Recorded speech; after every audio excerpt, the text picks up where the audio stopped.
Hi friends, it's been a while. I know a long time since I put any content out and I apologize. There's been a lot going on in my household. And so I'm just now getting back into actually editing. I have footage, but I haven't had enough time. I shouldn't even lie and say had enough time. I've just had a lot going on and just have not sat down and edited the footage. So I really just wanted to jump on here to introduce this video because again, I recorded it some while ago and I forgot to put any type of introduction to it. So what you're gonna see today is a week's worth of me, really not even a week's work, but what I cooked in a week's time for my food. So it's more like a what's for dinner, similar to that. You've seen those here on YouTube. So it's just going to be a combination of clips from out the week where I've prepared food. And I'll show you guys where I got inspiration from. So if you want exact recipes, I'll leave those links down below so that you can go to those and follow step-by-step directions if you need that. So I'm not going to talk very long. We're just going to go ahead and jump into the what's for dinner content this week. First up is a sesame chicken recipe that I found on Pinterest. So I will leave that link down below if you want to follow it step by step. So in a measuring cup, I am just combining my soy sauce with some rice wine vinegar. And this is the actual brand that I'm using here, but any rice wine vinegar will work for you. And we're just going to dump that into a bowl because we have a few additional ingredients that we need to add. So we have some brown sugar that I just have pre-measured. I think that's about a half a cup, and a tablespoon of cornstarch.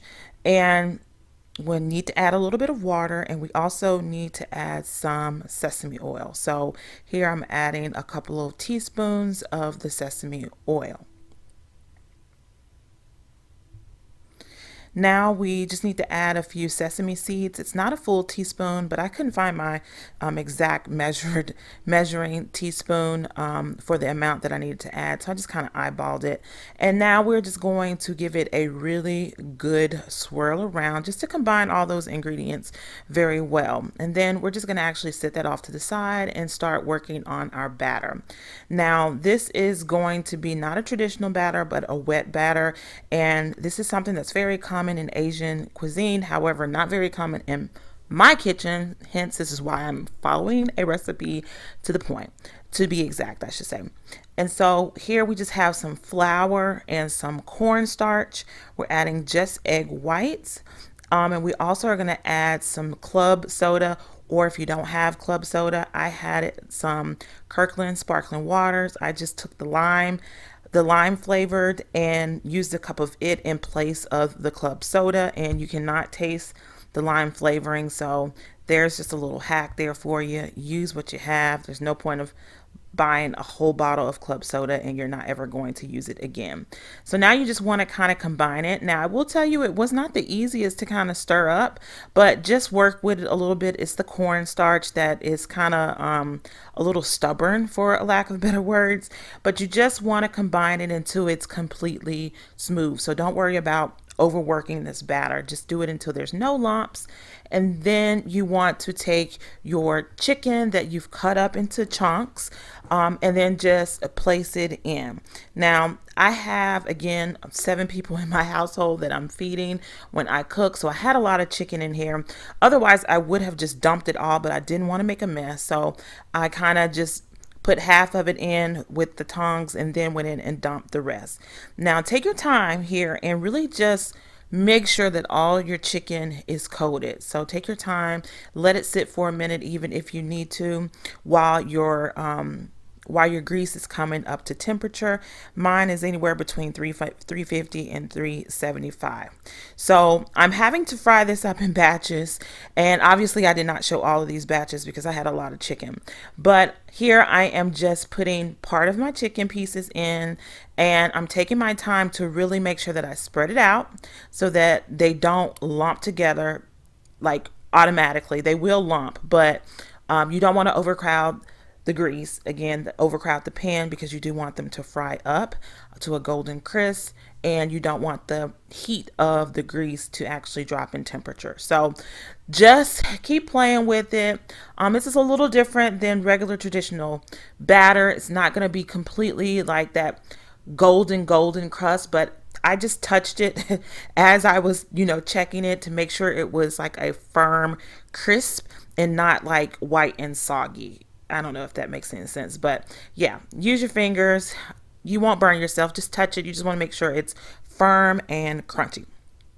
Now, after you've done all of your batches, you want to go ahead and work on your sauce. So as you can see, all my batches have been done. So now I have a little bit of sesame oil. I have 2 tablespoons of garlic and some crushed red peppers that I am essentially just kind of like simply sauteing just for a little bit in a wok. If you don't have a wok, you can use like a enameled cast iron skillet that will work just fine as well.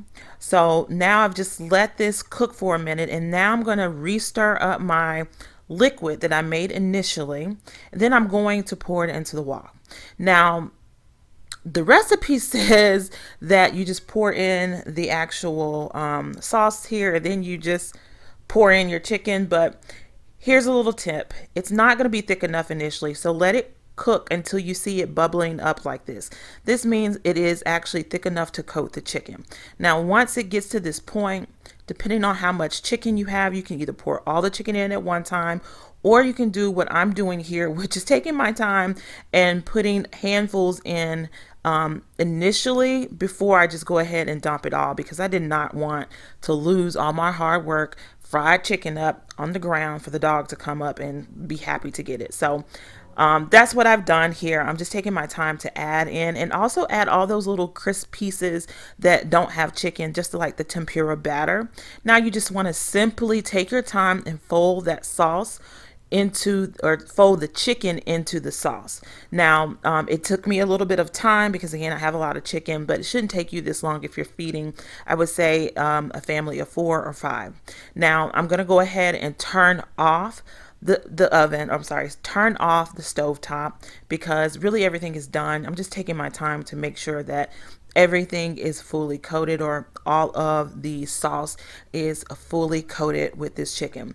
At this point, it is actually done, guys. You can either just serve this with like a side of broccoli, or you can serve it with rice and broccoli.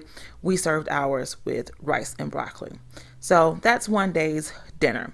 Now, I had a craving for pinto beans, so I made pinto beans, and my mom was actually making something completely different at the same time that I was making this. So I made this for myself and anybody else that wanted some. Here I have about 3 strips of bacon that I have cut up into like little pieces, and I am simply just browning this in my enameled cast iron Dutch oven. And essentially I'm just spreading this out so it will fry up nicely. Now I have a 1-pound bag of pinto beans. I'm only just cooking half of this bag because not too many of us will be eating the pinto beans. So I've cut up about a half of a white onion, and I've added this to the bacon that I'm frying up, and just a little extra bacon grease. Now, if you guys aren't keeping your bacon grease, you need to start doing that, because it really is a good way to add extra flavor to any dish that you might be cooking up. So just add a couple of teaspoons, heaping teaspoons, I should say, of that bacon grease to the bacon and to the onions. And now I'm adding my soaked pinto beans. So half a pound of soaked pinto beans, and then a full 4 cups of water. At this point, I'm just really going to give it a swirl and then cover it. This is cooking on medium heat, and you just want to cook it until they are tender and done. And then you want to make sure that you wait and salt and pepper it closer to it being done. And this is the finished product. And if you want thicker beans, just mash them to the side and let them cook a little longer, and the sauce or the juice will thicken up. Now, my last dish that I cooked, again, my mom stays with me, so sometimes she helps me out in the kitchen. Praise the Lord. As you can see here, she made a separate dish, but we had tacos. Now, tacos, nachos, whatever you want to call it, burritos are a staple in our house every week. I don't ever have to fuss about anybody eating nachos in the house. However, I did want to change things up a little bit. So I'm making old school nachos with my homemade cheese sauce. Well, I shouldn't say my homemade cheese sauce. I found a recipe on Pinterest. I will leave that linked below. But essentially, it's heavy cream, Kobe Jack cheese that's shredded, some cayenne pepper, some chili pepper, and some garlic powder that you mix together, and you basically just melt down to it's a creamy cheese sauce. Now, I am not showing you how to make taco seasoning or taco meat because honestly, I didn't make my own seasoning this time. I just used what I had in the pantry and just made a huge batch of ground beef with the taco seasoning on it. Then the last step with this cheese is just to add a tablespoon of cornstarch just to kind of help that thicken up a little bit, and then you're good to go. But obviously taste it to make sure you don't need any additional salt, pepper, or any additional seasoning. So here I am just building my nachos. I already had the chips, the meat, and the cheese.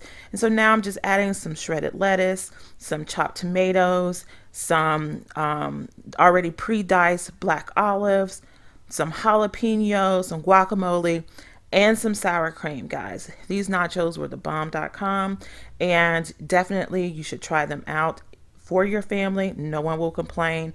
Just leave off what they do not like. And that is pretty much it for my week's worth of dinners this week.